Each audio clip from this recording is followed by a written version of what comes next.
दोस्तों, चांद के दक्षिणी ध्रुव पर भारत का झंडा गाड़ने के बाद इसरो के चंद्रयान 3 के रोवर प्रज्ञान और लैंडर विक्रम एक लंबी नींद सो गए हैं। चंद्रयान 3 के दम पर भारत का इसरो इन दिनों नई ऊंचाइयों को छू रहा है। चंद्रयान 3 को चांद के दक्षिणी ध्रुव पर सफलतापूर्वक लैंड करवाने के बाद पूरी दुनिया इसरो का लोहा मानने लगी है। आज तक अमेरिका की अंतरिक्ष एजेंसी नासा ही पूरी दुनिया की सबसे टॉप अंतरिक्ष एजेंसी रही है, लेकिन चंद्रयान मिशन के बाद अब इसरो भी नासा को कड़ी टक्कर देने लगी है।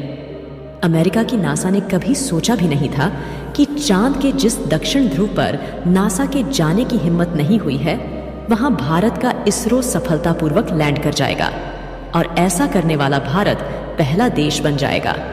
जब 23 अगस्त को चंद्रयान 3 ने चांद पर सफल लैंडिंग की थी, तब से ही अमेरिका को जलन होने लगी थी।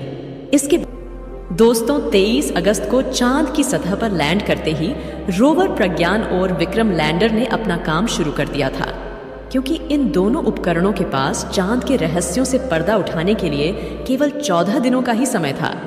14 दिनों के बाद चांद के दक्षिणी ध्रुव पर रात होती है और इस समय भी वहां पर घनी रात है।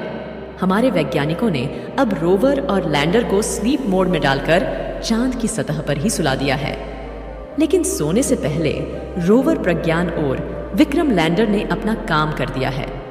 दोनों ने लगभग 10 दिन तक चांद के दक्षिणी ध्रुव पर रिसर्च की और ऐसे रहस्य दुनिया के सामने लाए जिनसे इसरो ही नहीं बल्कि अमेरिका का नासा भी हैरान रह गया।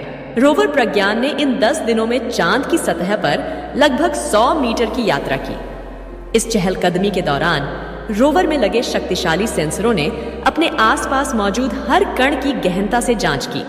रोवर ने खुलासा किया कि चांद की सतह पर ऑक्सीजन मौजूद है। चांद पर बस्ती बसाने का सपना देख रहा अमेरिका का नासा भी अभी तक पता नहीं लगा पाया था कि चांद पर ऑक्सीजन भी है क्या, लेकिन हमारे रोवर प्रज्ञान ने ये कर दिखाया। ऑक्सीजन के अलावा रोवर ने चांद की सतह पर सल्फर, क्रोमियम, लोहा का भी पता लगाया। इतना ही नहीं, लैंडर विक्रम ने तो ऐसा कुछ खोज लिया चांद पर जिसे जानने के बाद तो मानो नासा के सीने पर सांप लौटने लगे। लेकिन दुनिया विक्रम की वाहवाही करने लगी।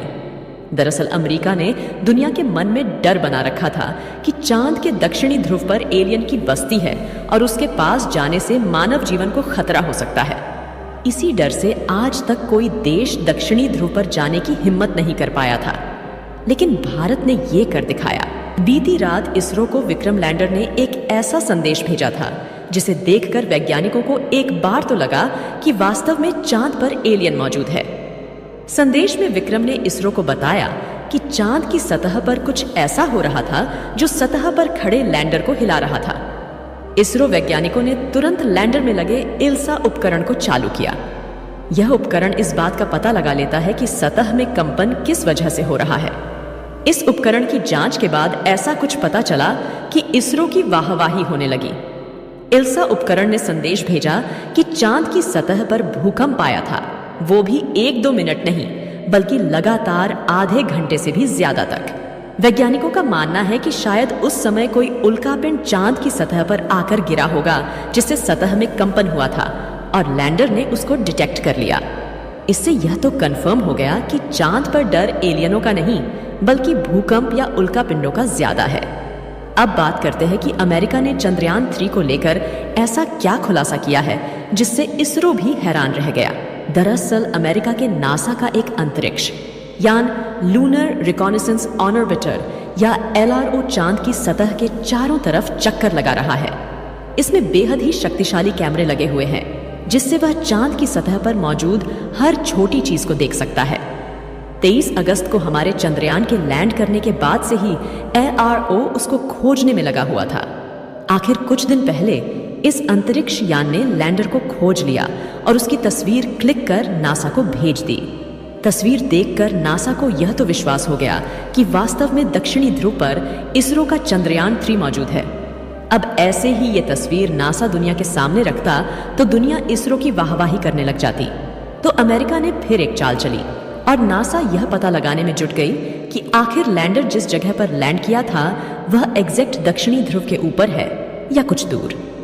बस फिर क्या था, नासा को मिल गया एक और क्लू। नासा ने दुनिया के सामने लैंडर की तस्वीर रख दी। जो तस्वीर आप अभी अपनी मोबाइल स्क्रीन पर देख रहे हैं, ये वही तस्वीर है जिसे नासा के अंतरिक्ष यान ने क्लिक किया है। इस फोटो के बीच में चंद्रयान 3 के लैंडर को देखा जा सकता है। विक्रम के चारों तरफ चमक के साथ उसकी काली छाया को भी देखा जा सकता है। नासा ने दुनिया के सामने यह फोटो शेयर करते हुए लिखा, नासा के एलारो अंतरिक्ष यान ने हाल में चंद्रमा की सतह पर चंद्रयान 3 के लैंडर की तस्वीर ली है। लेकिन इसके साथ एक ऐसी बात लिखी जो सुनकर शायद आपको बुरा लग सकता है। आगे उन्होंने लिखा कि 23 अगस्त 2023 को इसरो का चंद्रयान 3 चंद्रमा के दक्षिणी ध्रुव से करीब 600 किलोमीटर दूर उतरा था। अब नासा को यह जानना जरूरी है कि साउथ पोल केवल 1 किलोमीटर का ही नहीं है। 600 किलोमीटर दूर जहां लैंडर विक्रम लैंड किया था, वह भी साउथ पोल ही कहलाता है। नासा को यह भी बता दें कि भारत के चंद्रयान 3 मिशन ने 23 अगस्त को चांद के साउथ पोल पर सॉफ्ट लैंडिंग करते हुए इतिहास रचा था। इससे पहले चांद के दक्षिणी हिस्से पर कोई देश नहीं पहुंच पाया था। दोस्तों, नासा से इसरो की टक्कर तो 22 सितंबर को उस दिन और अधिक बढ़ जाएगी जब विक्रम लैंडर और प्रज्ञान रोवर एक बार फिर जाग जाएंगे। इस समय ये दोनों सो रहे हैं। अब दक्षिणी ध्रुव पर घनी रात है और भयंकर ठंड भी। दक्षिणी ध्रुव का तापमान इस समय -230 डिग्री है और आने वाले दिनों में और भी नीचे जा सकता है। ऐसे में रोवर और लैंडर के उपकरणों के खराब होने का खतरा इसरो के लिए बना हुआ है। इस समय तो दोनों उपकरणों की बैटरी फुल चार्ज है। रोवर प्रज्ञान को भी चांद की सतह पर पार्क कर दिया गया है और उसके सोलर पैनल को इस तरह से सेट किया गया है कि जब सूरज की रोशनी चांद पर आए तो धूप सीधी उस सोलर पैनल पर पड़े और हमारा रोवर दोबारा चलने लगे जाए। इस समय रोवर और प्रज्ञान के सभी उपकरण बंद है और इसरो से दोनों का कोई संपर्क भी नहीं है। केवल लैंडर के रिसीवर को ऑन रखा गया है। अब 14 दिनों की लंबी रात कर बाद 22 सितंबर को सूरज की रोशनी चांद पर पड़ेगी। तब इसरो के वैज्ञानिक लैंडर के रिसीवर को एक सिग्नल भेजेंगे। अगर रिसीवर ने सिग्नल रिसीव कर लिया तो रोवर और प्रज्ञान दोनों दोबारा काम करने लग जाएंगे। लेकिन अगर सिग्नल रिसीव नहीं किया तो चंद्रयान 3 के रोवर और लैंडर हमेशा के लिए भारत की पहचान के रूप में चांद पर मौजूद रहेंगे। अब तो प्रज्ञान और विक्रम के चांद पर 14 दिन आराम करने के बाद देखते हैं आखिर 22 अगस्त को क्या होता है।